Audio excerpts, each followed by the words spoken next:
বৈশাখের সোনালি রোদে হাসার কথা ছিল সুনামগঞ্জের হাওরপাড়ের কৃষকদের, কিন্তু দিগন্তজোড়া সেই হাসির উপর এখন বিষাদের কালো ছায়া। প্রকৃতির দান নয়, বরং মানুষের তৈরি রক্ষা কবচই এখন হয়ে দাঁড়িয়েছে কৃষকের গলার ফাঁস। তার নাম ফসল রক্ষা বাঁধ। প্রতি বছর কোটি কোটি টাকা ব্যয়ে দেয়া হয় এই অস্থায়ী বাঁধ।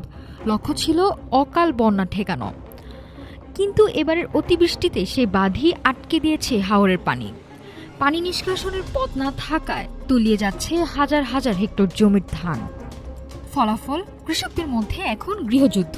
কেউ ফসল বাঁচাতে বাঁধ কাটতে চান, কেউ গ্রাম বা অন্য জমি বাঁচাতে তা ধরে রাখতে চান।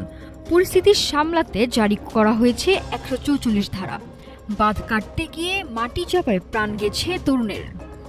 খাতা কলমে এবার ১৪৫ কোটি টাকা ব্যয়ে ৬০২ কিলোমিটার বাঁধ সংস্কার হয়েছে। অভিযোগ আছে, অনেক জায়গা ফসল রক্ষার নামে হয়েছে অপ্রয়োজনীয় গ্রামীণ রাস্তা। যেখানে দরকার ছিল স্থায়ী স্লুইস গেট, সেখানে প্রতি বছর মাটির স্তূপ বানিয়ে অর্থ অপচয়ের উৎস খুঁজছে একটি বিশেষ মহল।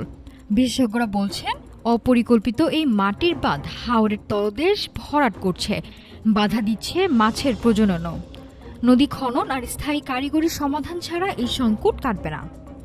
বাঁধ কি ফসল রক্ষা করছে, নাকি ব্যবসার নাম করে হাওরের প্রাণপ্রবাহ রুদ্ধ করছে? এই প্রশ্ন এখন সুনামগঞ্জের প্রতিটি কৃষকের।